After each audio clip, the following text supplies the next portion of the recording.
My ex-husband announced his grand engagement. Then I walked in with the daughter he swore wasn't his.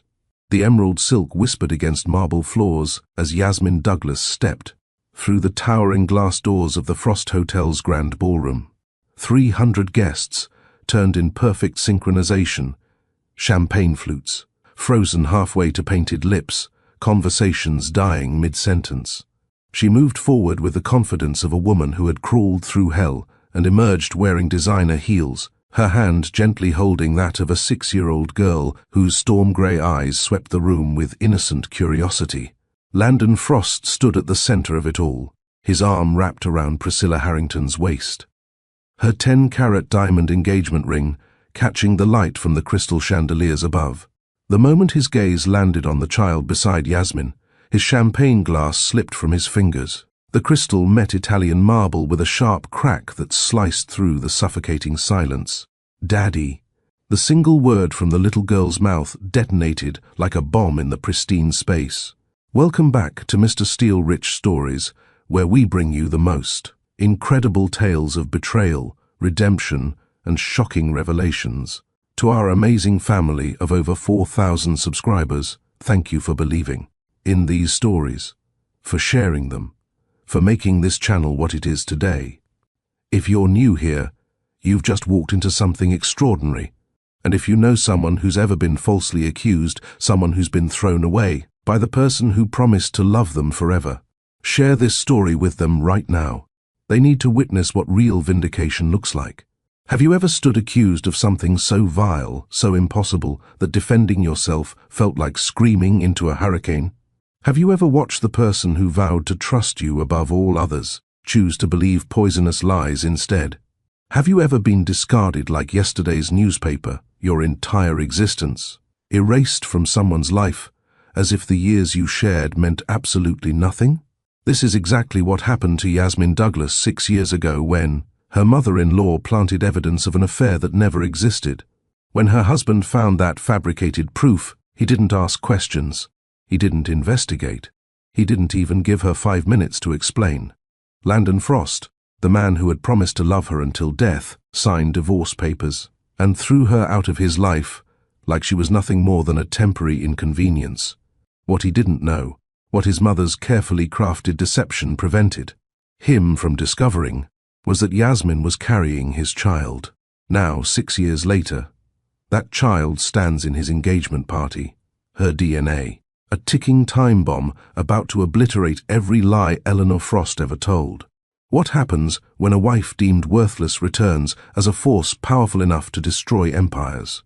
What happens when a daughter denied before birth finally speaks the word her father never thought he'd hear? What unfolds when 6 years of carefully hidden truth erupts in front of 300 witnesses? Keep watching, because by the time this story ends, you'll understand why some betrayals can never be forgiven, why some wounds cut too deep to heal, and why sometimes the best revenge isn't revenge at all. It's simply showing up and letting the truth speak for itself. But to truly comprehend the magnitude of this moment, we need to travel back 6 years to a rainy October evening when Yasmin Douglas first crossed paths with Landon Frost at Pemberton University. She was 21, a junior surviving on scholarships and determination, her days split between advanced economics courses and 8-hour shifts at the campus cafe. In the morning, everything changed. Starting like any other, she was running on 3 hours of sleep, her textbooks spread across the counter during a brief lull between customers. The bell above the door chimed at 7:47 a.m., and Landon Frost walked in, bringing with him the kind of presence that made the small cafe feel suddenly smaller. He was finishing his MBA, though everyone knew he didn't need the degree. His future was already written in the Frost Hotel's letterhead, but there he stood, in a $1,000 sweater and jeans that probably cost more than her monthly rent, ordering a simple black coffee like any other student. Yasmin reached for the pot, her exhaustion making her movements less careful than usual. The handle slipped. Hot coffee cascaded across the counter, flooding directly onto his open laptop. The screen flickered once, twice, then died with an electronic wheeze that sounded expensive. "Oh God. Oh no, I'm so sorry," Her hands shook as she grabbed napkins, futilely dabbing at the ruined machine. "I'll pay for it. I mean, it might take me a few months, but I'll figure out a payment plan." "Breathe." His voice was calm, almost amused. "It's just a laptop." "Just a laptop? That's a MacBook Pro. That's 3 months of my wages." He smiled then, genuine and warm. "I needed an excuse to upgrade anyway. The new model came out last week." She stared at him. This man who could dismiss a $2,000 accident like spilled milk. Must be nice, living in a world where destroyed laptops are convenient excuses. "You know what?" He leaned against the counter, ignoring the coffee still dripping onto the floor. "You're right. That was an incredibly privileged thing to say. How about this? You let me take you to dinner, we call it even? Dinner doesn't cost $2,000. It does at the places I usually go."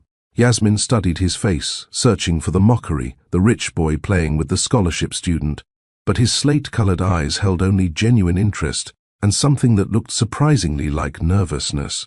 "Fine, but I chose the place." That evening, she led him to Roberto's taco truck, parked in a grocery store parking lot on the wrong side of town.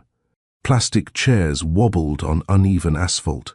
The only light came from the truck's serving window and a street lamp that flickered inconsistently.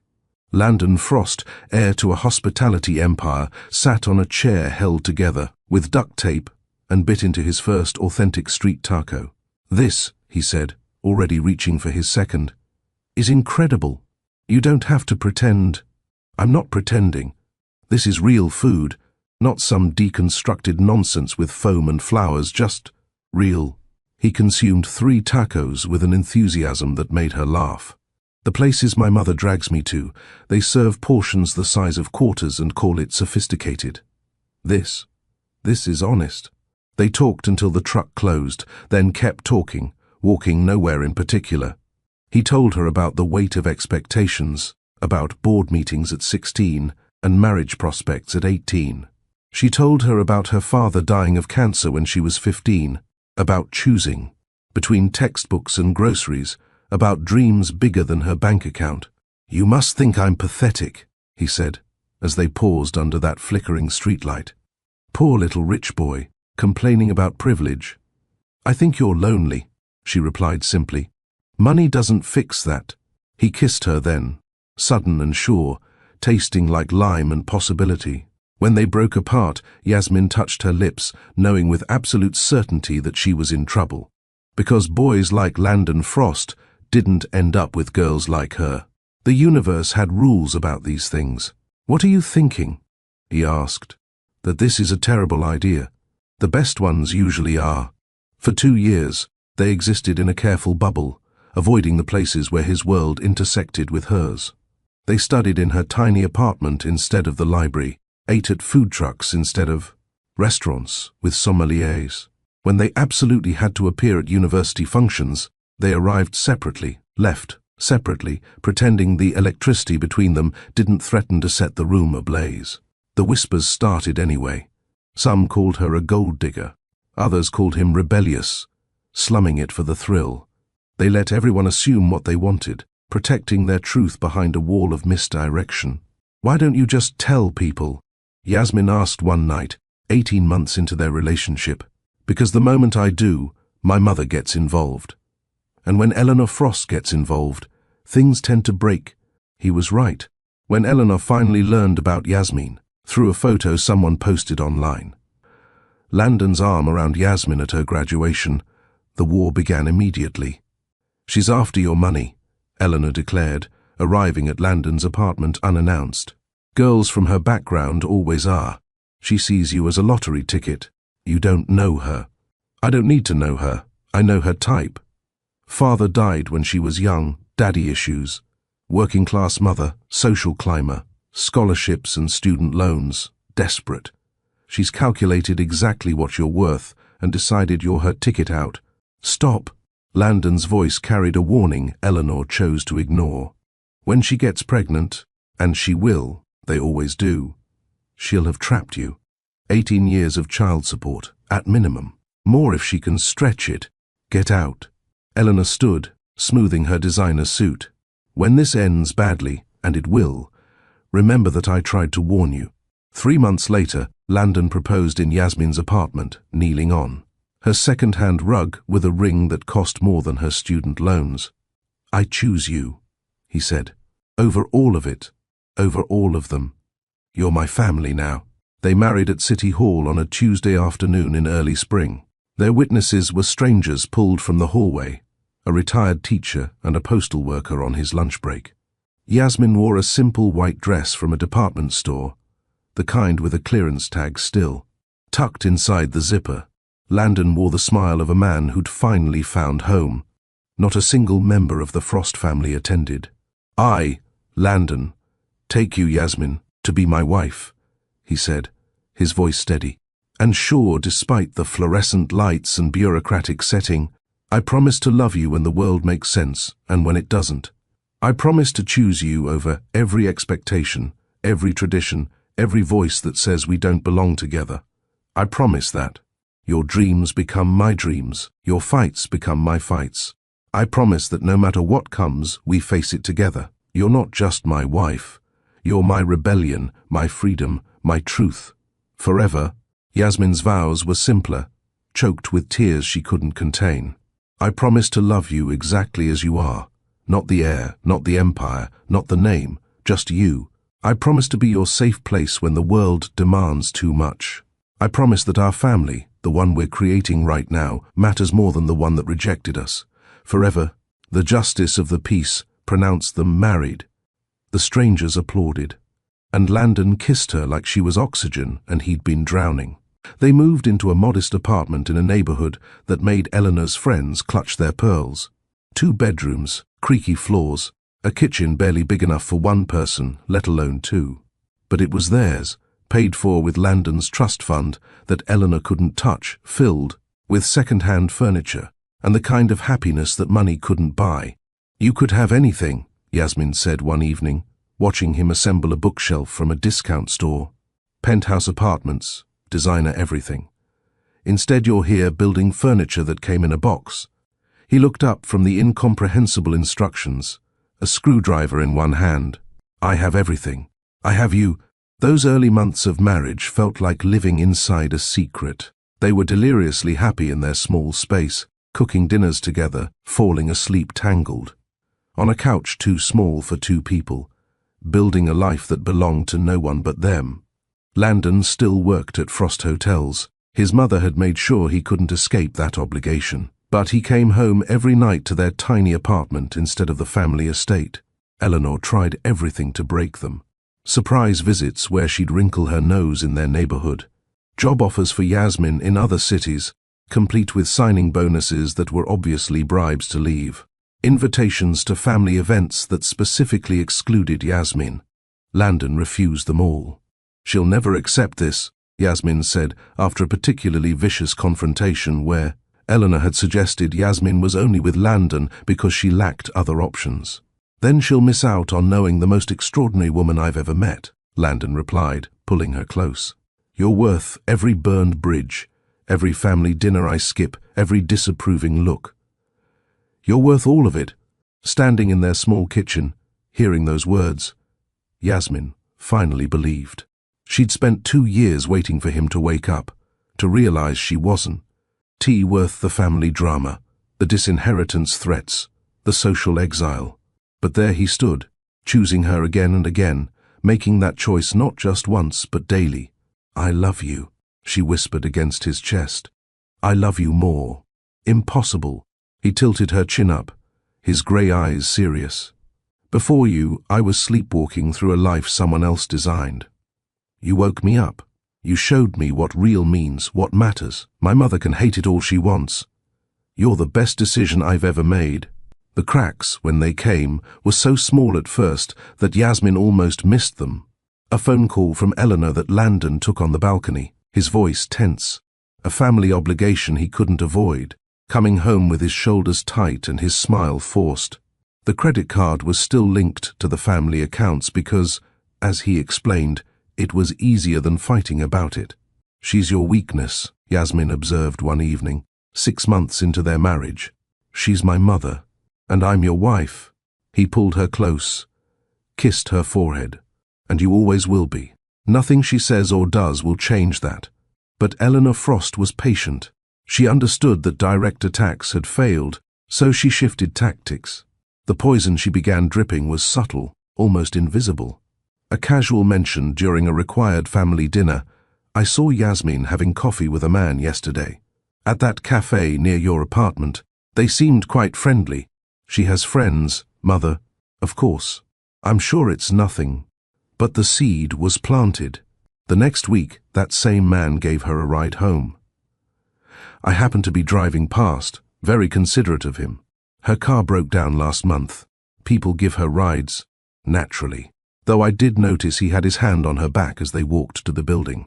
Very familiar. Landon said nothing, but something shifted in his expression. Eleanor noticed. She always noticed. The manufactured evidence came slowly, carefully. Photos taken by the private investigator Eleanor had hired, Yasmin hugging. A male friend from her university days who'd visited for the weekend. Yasmin accepted a ride from her elderly neighbor, though Eleanor's. Investigator had cropped out the man's walking cane and grey hair. Yasmin laughing with a colleague from the part-time tutoring job she'd taken to help with expenses. Each innocent moment twisted into something suspicious. Each explanation Yasmin gave, and she gave them freely, never imagining she needed to defend. Her basic interactions with half the population, noted and filed away as potential lies. "You're working late a lot," Yasmin mentioned one night, 3 months before everything fell apart. Big project at the hotel. New expansion, but he wouldn't meet her eyes. And when she reached for him in bed, he stiffened before forcing himself to relax. She told herself it was work stress, told herself the distance she felt was her imagination, told herself that love like theirs didn't just evaporate. She was wrong about that last part. December arrived with unexpected news that would become the final weapon in Eleanor's carefully constructed arsenal. Yasmin had been feeling exhausted for weeks, attributing it to the long hours at her tutoring job.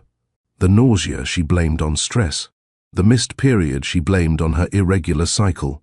But when the fatigue became overwhelming and the morning sickness undeniable, she finally bought a pregnancy test. She took it alone in their apartment bathroom at 6 in the morning while Landon slept. The 2 pink lines appeared immediately, bold and undeniable. She sat on the cold tile floor, staring at that little plastic stick that held their entire future. Then she took a second test, then a third, all positive, all declaring the same life-altering truth. Joy flooded through her, pure and unexpected. They hadn't planned this. She was only 23, still finishing her economics. Degree part-time, and Landon was drowning in responsibilities at Frost Hotels. But holding those tests, she felt nothing but happiness. This was their child, created from their love. A perfect blend of their worlds, proof that different backgrounds could create something beautiful. She waited until that evening, when Landon came home from another 16-hour day. She'd made his favorite dinner, lamb with rosemary, the meal she'd cooked on their first anniversary. Candles flickered on their small dining table. She'd even bought sparkling cider to replace the wine they usually shared. "What's the occasion?" he asked, loosening his tie, exhaustion evident in every movement.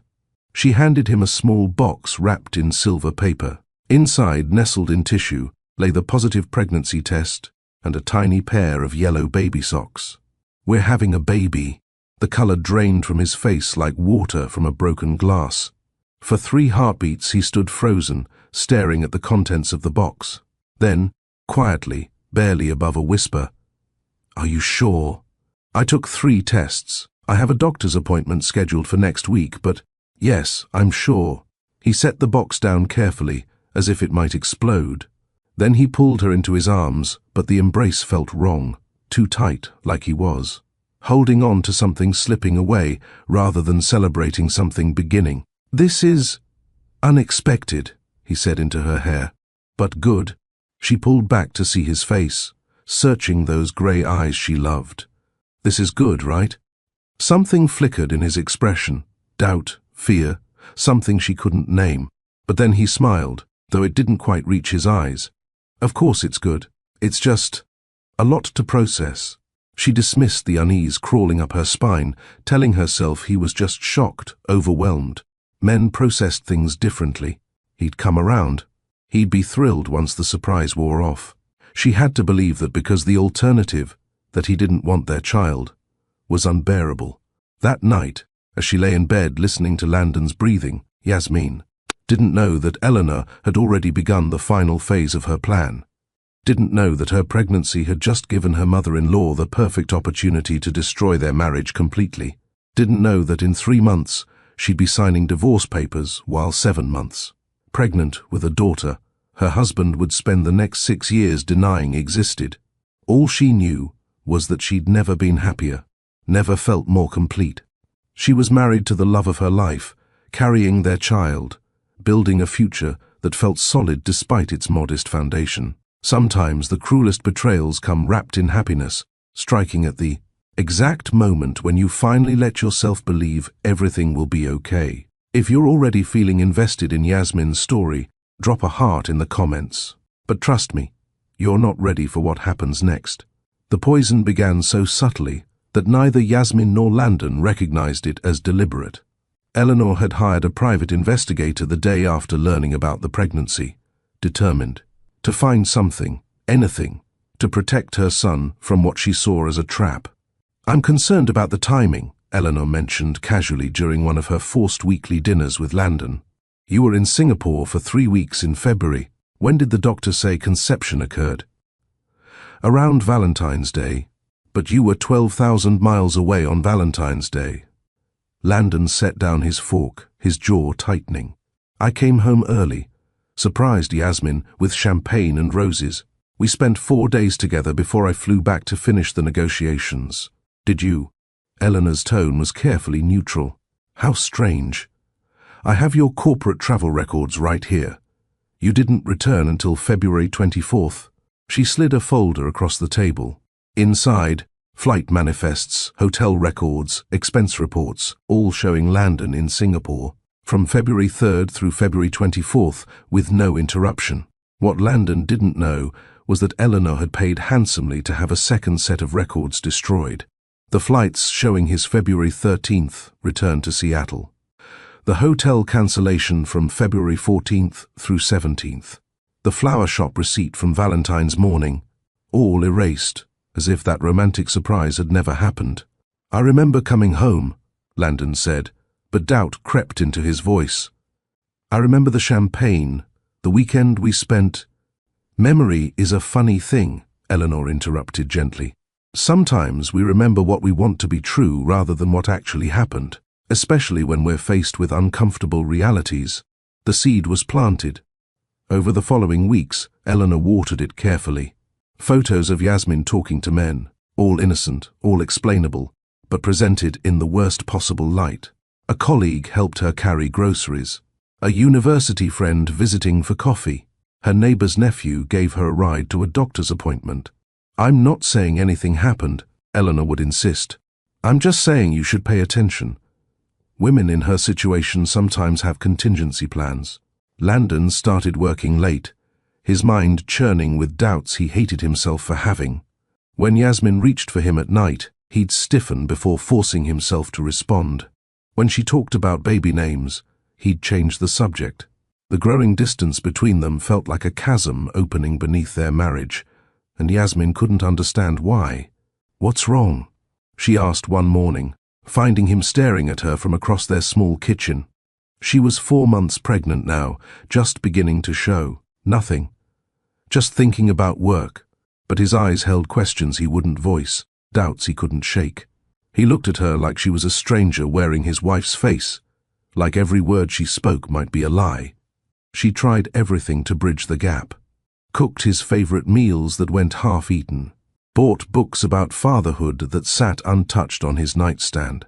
Sent ultrasound photos to his phone that he never acknowledged. The silence between them grew heavier with each passing day. "Talk to me," she begged one night, 7 months pregnant and exhausted from carrying more than just their child. "Whatever it is, we can work through it together. There's nothing to talk about." But there was. Eleanor's poison had taken root deep in his mind, growing like a cancer. Every innocent interaction Yasmin had was now suspicious. Every moment of happiness she showed about the pregnancy seemed calculated. Every expression of love felt like manipulation. The final confrontation came when Yasmin was 7 months along, her belly round with the daughter. She'd already started calling her Little Storm for the way she kicked during bad weather. Landon came home early for the first time in weeks. His face was pale, his jaw set. "We need to talk." She looked up from folding tiny baby clothes, hope flickering that maybe this was the beginning of reconnection. "Finally. I've been trying to talk to you for months. I want a paternity test." The words hit like physical blows. The baby clothes fell from her numb fingers. "What?" "You heard me. I want a paternity test. After the baby is born. You think I cheated on you?" Her voice came out strangled, disbelieving. "I don't know what to think anymore." He still wouldn't meet her eyes. "There are things that don't add up. The timing, the conception date, the men you've been seeing, the men I've been—" "Landon, what are you talking about?" He pulled out his phone, showing her grainy surveillance photos. A man leaving their apartment building. Yasmin hugging someone outside a coffee shop. Yasmin accepted a ride from someone whose face was turned away from the camera.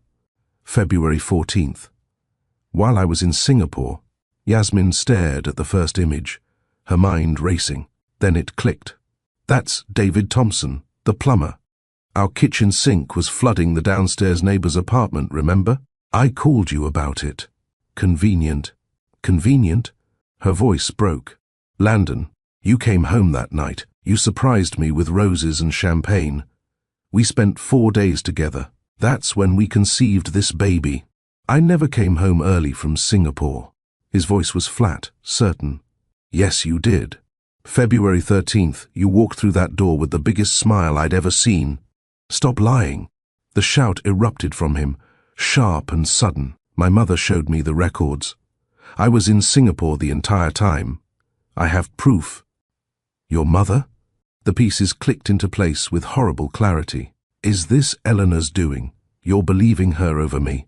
She has evidence, photos, dates, flight records.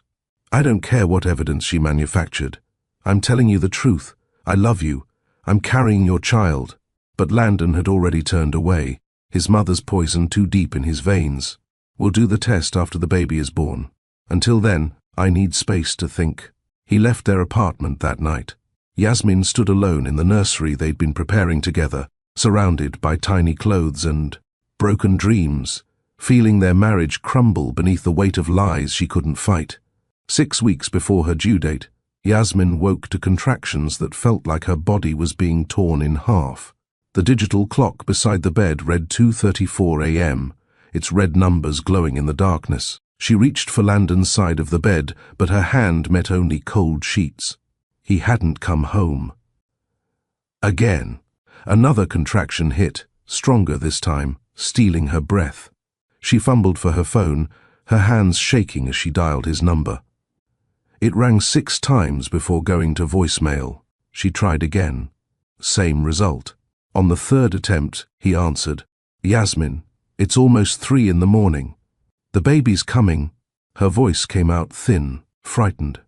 "I'm having contractions, strong ones." Silence stretched across the connection. Then, "Call an ambulance. I'm in the middle of something. In the middle of—" "Landon, I'm in labor. And I'm 40 minutes away. The paramedics can get there faster than I can." The line went dead. Yasmin stared at her phone, disbelief washing over her in waves that had nothing to do with the contractions. Then another wave of pain hit, and she had no choice but to dial 911. The ambulance ride blurred past in waves of pain and loneliness. The paramedic held her hand, a stranger offering more comfort than her husband had in months. "Is there someone we should call?" The baby's father. "No," she gasped through another contraction. "There's no one." Jordan Douglas entered the world at 3:47 a.m. on a Tuesday morning, screaming and perfect, with a shock of dark hair and eyes that would later settle into the same distinctive grey as her father's. Yasmin held her daughter alone in that sterile delivery room, tears streaming down her face as she counted tiny fingers and toes. "She's beautiful," the nurse said softly. "Does she have a name?" "Jordan," Yasmin whispered to the squirming bundle. "Your name is Jordan. It means flowing down, like water finding its way despite every obstacle. You're going to be stronger than I ever was." "And the father's name? For the birth certificate?" Yasmin looked at her daughter, at the face that was already showing hints of Landon's sharp jawline, his straight nose, his distinctive features. "Leave it blank," she said quietly. "There is no father." Landon arrived the next morning, looking like he hadn't slept. He stood in the doorway of her hospital room, neither entering nor leaving, suspended between two worlds. His expensive suit was wrinkled, his tie askew, his eyes shadowed with something that might have been guilt. "A girl," Yasmin said, her voice hollow. 6 pounds, 8 ounces. Early, but healthy. He approached slowly, each step measured and reluctant. When he looked down at Jordan sleeping in her bassinet, Yasmin held her breath. Surely he would see it. The unmistakable resemblance, the genetic echo that couldn't be denied. Surely biology would override his mother's lies. For a long moment, he stood silent, studying the infant like she was a puzzle he was trying to solve. Yasmin watched him, praying for the moment of recognition, the melting of doubt into love. She watched his hand reach toward the bassinet, hesitate, then pull back. "She doesn't look like me," he said finally, his voice flat.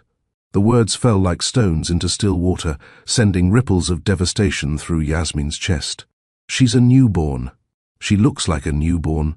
I'll wait for the test results." He stepped back, his face a mask of cold certainty. "Landon, please. I've already contacted a testing facility. They'll come by this afternoon to collect samples." He left without holding his daughter, without kissing his wife, without acknowledging that he'd just witnessed the birth of his child and felt nothing but suspicion. The paternity test results came back 2 weeks later. Yasmin was changing Jordan's diaper in their small apartment, the apartment that felt enormous now that she lived there alone, when her phone rang with an unknown number. "Mrs. Frost? This is Dr. Mitchell from Gene Tech Laboratories. I'm calling with the results of the paternity test performed on infant Jordan Douglas." Yasmin's hands stilled on the fresh diaper, her heart hammered against her ribs. "Yes, the test confirms with 99.9% certainty that Landon Frost is the biological father. The genetic markers are conclusive, there is no doubt. She'd known it would say that, had never doubted it for a second. But hearing the words spoken aloud broke something inside her, maybe the last fragment, of hope that this nightmare would end, that scientific proof would be enough. "Thank you," she managed, then ended the call. Her hands shaking, she dialed Landon. He answered on the first ring, as if he'd been waiting. "The results are in," she said. "She's yours. I told you she was yours." Silence stretched across the connection. Then, instead of relief or apology or joy, tests can be manipulated. "Manipulated? Landon, this is a certified laboratory. My mother says you could have paid them off, or switched samples. Women do it all time in custody battles. I'm not trying to battle you for anything. I just want you to acknowledge your daughter. I've already filed for divorce, Yasmin. My lawyer will send you the papers." The line went dead. Yasmin stood there, holding her phone in one hand and her daughter in the other, feeling something inside her finally, irreparably shatter. Not her heart. That had broken months ago. This was something deeper. Her ability to believe that love could overcome anything. Her faith that truth mattered. Her hope that the man she'd married still existed somewhere beneath the layers of his mother's poison. The divorce papers arrived 3 days later, delivered by a courier in a sleek black suit. The terms were brutal in their simplicity. No child support, no alimony, no acknowledgement of paternity. A complete severing, as if their marriage and their daughter had never existed. In exchange for signing, Landon would pay her a single settlement of $50,000, enough to disappear quietly, not enough to live comfortably for long. She could have fought, could have demanded DNA tests from multiple labs, dragged him through court, forced him to face the truth publicly. Her friend Renata begged her to do exactly that. "Make him pay," Renata said, watching Yasmin stare at the papers spread across her coffee table. "He deserves to be exposed for what he's done." "And what happens to Jordan while I'm fighting?" Yasmin asked quietly. "She grows up in the middle of a war. She sees her parents hate each other on the news. She learns that her father fought to deny her existence. He's already denying her existence. Then let him live with that choice." Yasmin picked up a pen, her hand steady despite the tears streaming down her face. "I'm choosing my daughter over their money, over revenge, over everything. Jordan doesn't need the Frost fortune. She just needs to grow up away from people who could reject her before she could even open her eyes." She signed every page, initiated every clause, and walked away from the Frost name with nothing but her daughter and her dignity. The invitation arrived on a Tuesday morning in late September, slipped between grocery store flyers advertising 2-for-1 pasta sauce and the electricity bill Yasmin had been dreading. Cream-colored cardstock, thick and expensive. The kind of paper that announced wealth before you even read the words. Gold embossing caught the morning light streaming through their kitchen window. "You are cordially invited to celebrate the engagement of Landon Frost and Priscilla Harrington." Yasmin's coffee grew cold in her hand as she stared at the elegant script. The date, the time, the location, the Frost estate, the family compound she'd only seen in photographs, never deemed worthy enough to visit during her marriage. She read the words once, twice, 3 times, until they blurred together into meaningless shapes. 6 years. 6 years of silence, of rebuilding, of pretending the past didn't exist. And now this, proof that Landon had moved on completely, reduced to a single piece of expensive stationery sitting on her second-hand kitchen table. "What's that, Mama?" Jordan asked, spooning cereal into her mouth, milk dripping down her chin. Yasmin folded the invitation quickly, tucking it back into its envelope. "Just mail, baby." But it wasn't just mail. It was a grenade with a lit fuse, and she was holding it in her trembling hands. She examined the envelope later, after dropping Jordan at school. The return address read simply, the Frost Estate, followed by an address in the most exclusive neighborhood in Seattle. No personal note, no explanation of why, after 6 years of complete silence, Yasmin Douglas had made the guest list for this celebration. Eleanor's work, undoubtedly. The woman who'd orchestrated Yasmin's destruction wouldn't pass up an opportunity to twist the knife one more time. What better way to celebrate her victory than by inviting the discarded wife to witness the coronation of the approved replacement? Yasmin could almost hear Eleanor's reasoning. "Look how far we've come without you. Look at the life my son has built with someone appropriate. Look at what you could never be." The woman who'd celebrated Yasmin's departure like a national holiday now wanted to parade her triumph in front of 300 witnesses. Part of Yasmin wanted to burn the invitation, watch the expensive cardstock curl and blacken in the sink, wash the ashes down the drain, and continue the quiet life she'd built brick by careful brick. They were happy, weren't they? She had meaningful work. Jordan was thriving in school. They had friends, community, stability. Why risk all of that to walk into enemy territory? But another part of her, the part that had never stopped aching, the part that woke, up at 3 in the morning wondering if she'd given up too easily, wanted justice. Not the dramatic, explosive kind, just the simple acknowledgement that she'd existed, that their marriage had been real, that Jordan deserved better than being erased from her own father's history. She thought about her daughter's questions, growing more frequent and more painful. Why doesn't he want to meet me? Did I do something wrong? If he saw me, would he love me? How long could Yasmin keep making excuses? How long could she protect Landon from the consequences of his choices while Jordan paid the price? A daughter who deserved to know her father, who deserved grandparents who acknowledged her existence, who deserved not to be a dirty secret, a shameful chapter in the Frost family story that everyone pretended never happened. Maybe it was time the Frost family met their granddaughter. Maybe it was time Landon looked into eyes that were mirrors of his own and explained why he'd walked away. Maybe it was time for the truth to stop being convenient fiction and start being uncomfortable reality. The engagement party, 300 guests. The Frost estate. Eleanor would be there, probably orchestrating every detail. Priscilla Harrington would be there, wearing a ring that symbolized everything Yasmin had lost. Landon would be there, celebrating a future built on the ashes of their past. If Yasmin was going to make a statement, this was the stage. Not a private meeting that could be hidden or denied. Not a phone call that could be ignored. But a public moment where 300 witnesses would see Jordan Douglas and her slate-grey frost eyes. She picked up her phone before she could talk herself out of it. "You're going to do what now?"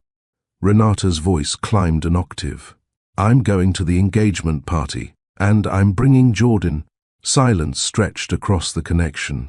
"Then, Yasmin, those people will eat you alive. Eleanor Frost has spent 6 years rewriting history.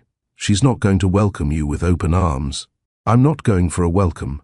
I'm going so my daughter can meet her father. He could reject her. Right there, in front of everyone. Are you ready for Jordan to experience that?" The question hit like a physical blow. Yasmin closed her eyes, fighting back tears. She's already experiencing rejection. Every day she asks about him. Every birthday he misses. Every father-daughter event at school where she goes alone. At least this way, she'll have answers instead of questions. Renata sighed, and Yasmin could hear the shift from concern to support. "What are you going to wear?" The emerald dress came from a consignment shop downtown. Vintage silk. That flowed like water and cost 3 months of careful saving. Yasmin tried it on in the cramped fitting room, barely recognizing the woman in the mirror. 6 years had changed her. Motherhood had softened some edges while hardening others. She looked older, wiser, less easily broken. For Jordan, she found a pink dress with delicate white embroidery, the kind of outfit that made her daughter spin in circles, watching the skirt flare. "I look like a princess, Mama." "You are a princess. You're my princess." The night before the party, Yasmin sat on Jordan's bed, holding her daughter's small hands. "Tomorrow we're going to a big party, and you're going to meet your father." Jordan's eyes went wide. "Really, my daddy?" "Yes, baby, but I need you to understand something. There will be a lot of people there, and some of them might not be nice to us. They might say things or look at us in ways that hurt. But none of that is your fault. None of it means anything about who you are. Will Daddy be happy to see me?" The question broke Yasmin's heart into new pieces. "I don't know, sweetheart. I hope so. But no matter what happens, I'll be right there with you. Okay?" Jordan nodded, her little jaw setting with determination that looked heartbreakingly like Landon's. "I'll be brave, Mummy. I know you will." Yasmin pulled her daughter close, breathing in strawberry shampoo and innocence. "You're the bravest person I know." As she turned out the light and closed the door, Yasmin felt something shift inside her chest. For 6 years, she'd been running from the past. Tomorrow, she was walking straight into it, wearing emerald silk and holding the hand of the daughter Landon Frost had spent 6 years pretending didn't exist. Let them stare. Let them whisper. Let Eleanor Frost's carefully constructed narrative crumble in the face of slate-grey eyes and undeniable DNA. The invitation had been meant as a power move, but Yasmin was about to turn it into something Eleanor never anticipated, a reckoning. The 2-hour drive from Portland to Seattle felt simultaneously endless and far too short. Yasmin gripped a steering wheel, watching familiar highways unfold before her, each mile marker bringing her closer to a moment that could either heal or destroy what remained of her daughter's hope. Her confidence wavered with each passing mile. What was she doing? Crashing an engagement party like some scorned woman from a television drama. What would this accomplish besides humiliation and pain? Eleanor Frost had spent 6 years building an impenetrable wall around her son. What made Yasmin think she could breach those defenses with nothing but truth? She glanced in the rear-view mirror at Jordan, who was humming softly, her pink dress carefully smoothed across her lap, clutching a small stuffed rabbit for courage. Those slate-grey eyes stared out the window with trust so complete it made Yasmin's chest ache. This wasn't revenge. This was simply giving her daughter what she deserved, the chance to meet the father who'd never given her a chance at all. "Mama, are you scared?" Jordan asked, her 6-year-old intuition cutting through the silence. A little bit, Yasmin admitted.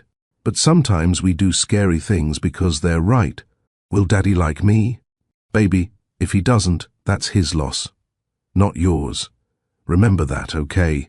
Jordan nodded solemnly, returning her gaze to the window as Seattle's skyline appeared on the horizon.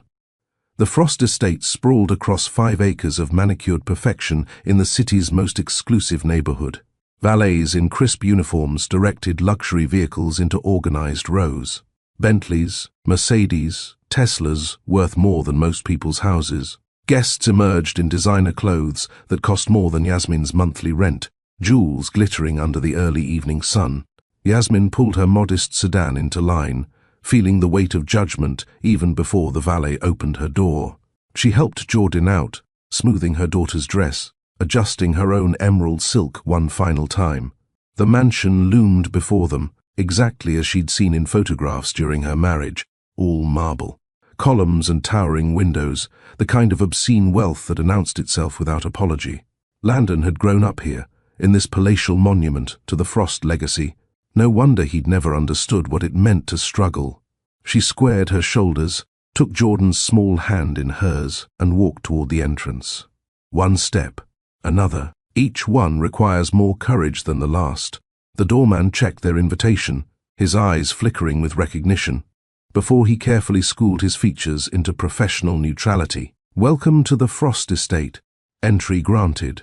No turning back now. The grand ballroom was a study in elegant excess. Crystal chandeliers dripped from vaulted ceilings. Champagne flowed from fountains that probably cost more than college tuition. White-gloved servers circulated with canapes arranged like tiny works of art.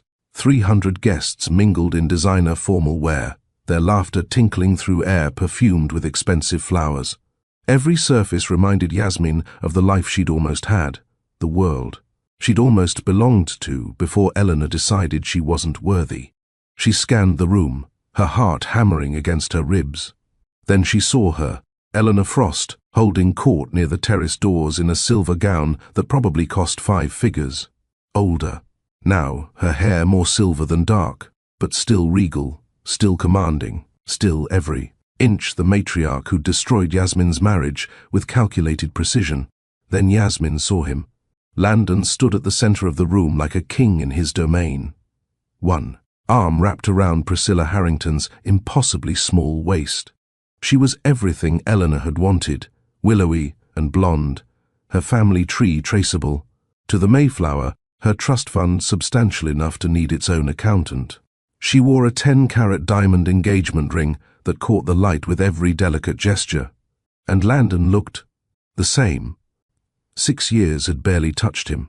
Still devastatingly handsome, still confident in the way only truly wealthy men can be, still commanding attention simply by existing. He was laughing at something Priscilla said, his head thrown back, genuinely happy. The emotion that crashed through Yasmin wasn't the fury she'd expected. It was deep, aching sadness for what they'd lost, for what he'd thrown away, for the family they could have been standing there together, instead of her standing alone with the daughter he'd never met. She started moving toward him before she could reconsider. Jordan's hand felt small and trusting in hers, and that trust propelled Yasmin forward when every instinct screamed to run. People turned to stare.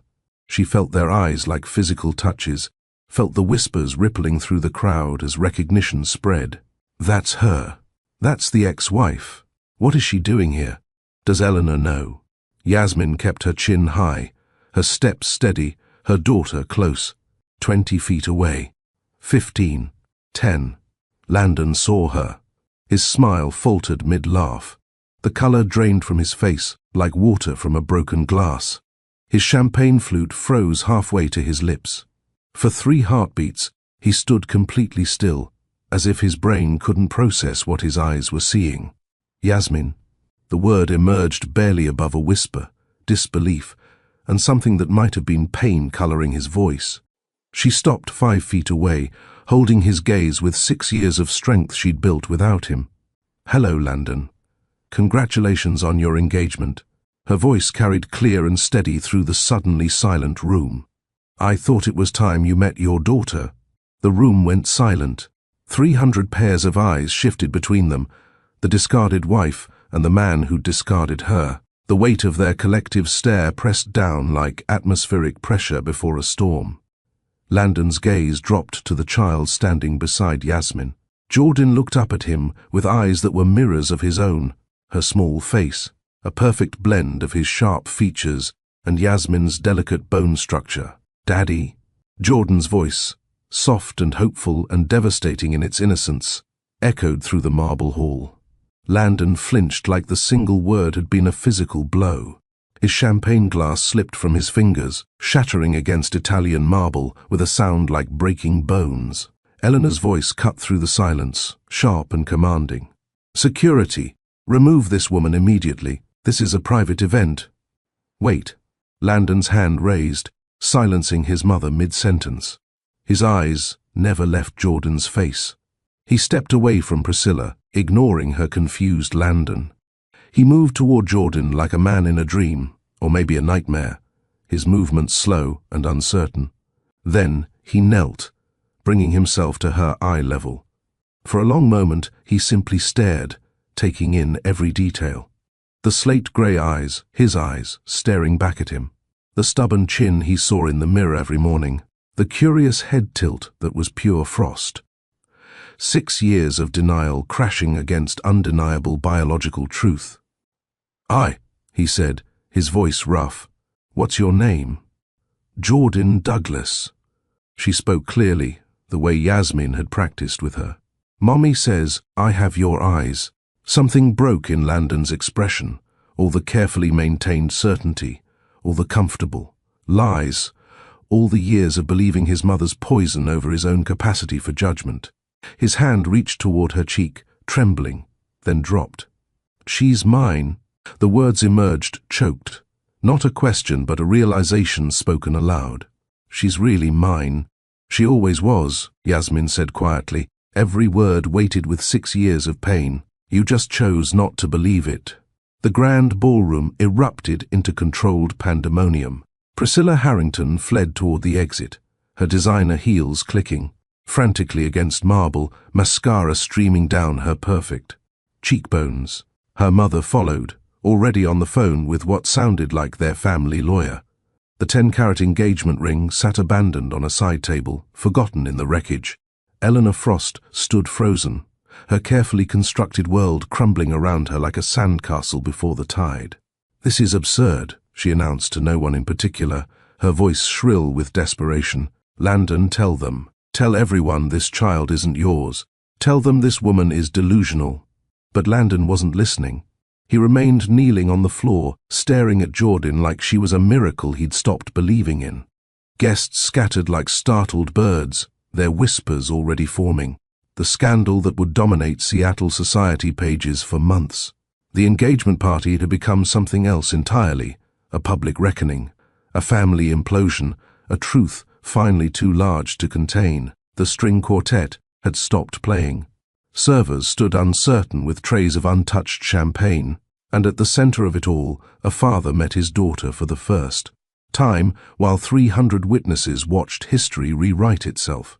Landon sat fully on the floor now, his expensive suit crumpling, his carefully styled hair falling forward as he leaned closer to Jordan. She studied him with the frank curiosity of childhood, tilting her head in that gesture that was purely his. "You really do have my eyes," he whispered, his voice breaking. "And your chin," Jordan replied matter-of-factly. "Mama says I'm stubborn like you too." A laugh escaped him, wet and choked. Then tears followed. Not the careful, dignified tears acceptable in public, but raw, gasping sobs that shook his shoulders. 6 years of denial, of choosing comfort over truth, of believing lies because they were easier than facing what he'd done. "I'm sorry," he said. The words directed at Jordan but meant for both of them. "I'm so sorry." Yasmin watched this man she'd once loved completely fall apart on his mother's marble floor, and against all reason, all the walls she'd built, all the protection she'd wrapped around her heart. She believed him. Night had fallen by the time the last scandalized guest departed.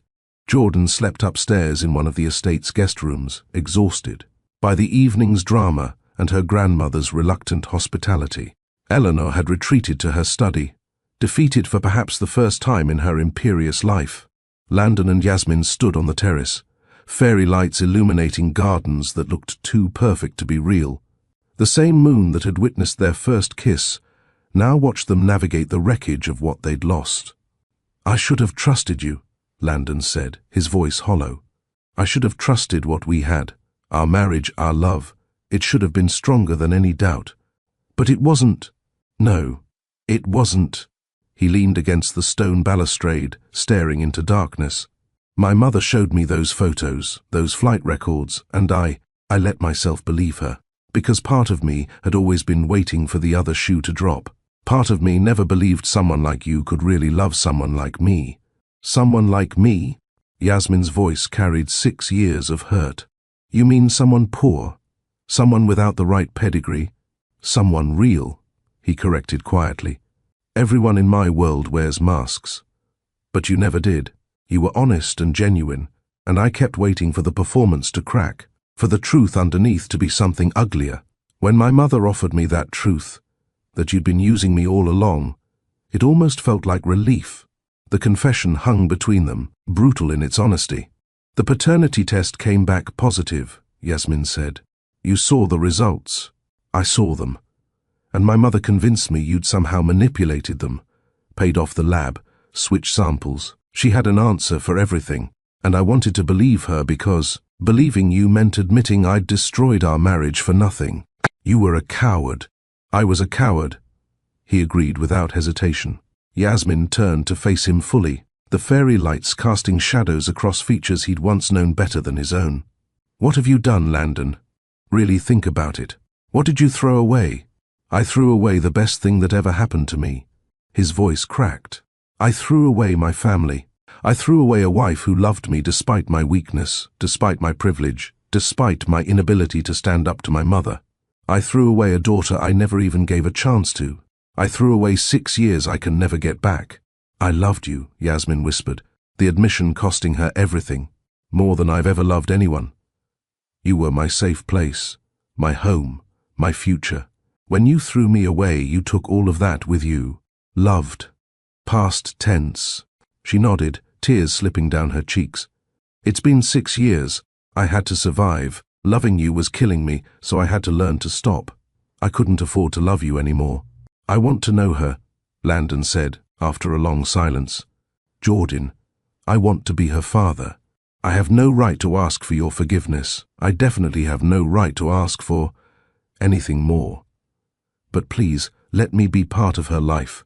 Let me try to make up for the 6 years I stole from both of you. She deserves a father," Yasmin said carefully. "A real one, not someone who drifts in and out when it's convenient. Not someone who disappears the moment things get difficult or your mother disapproves. I understand. If you're going to be in her life, you need to be present, committed, even when it's hard, especially when it's hard.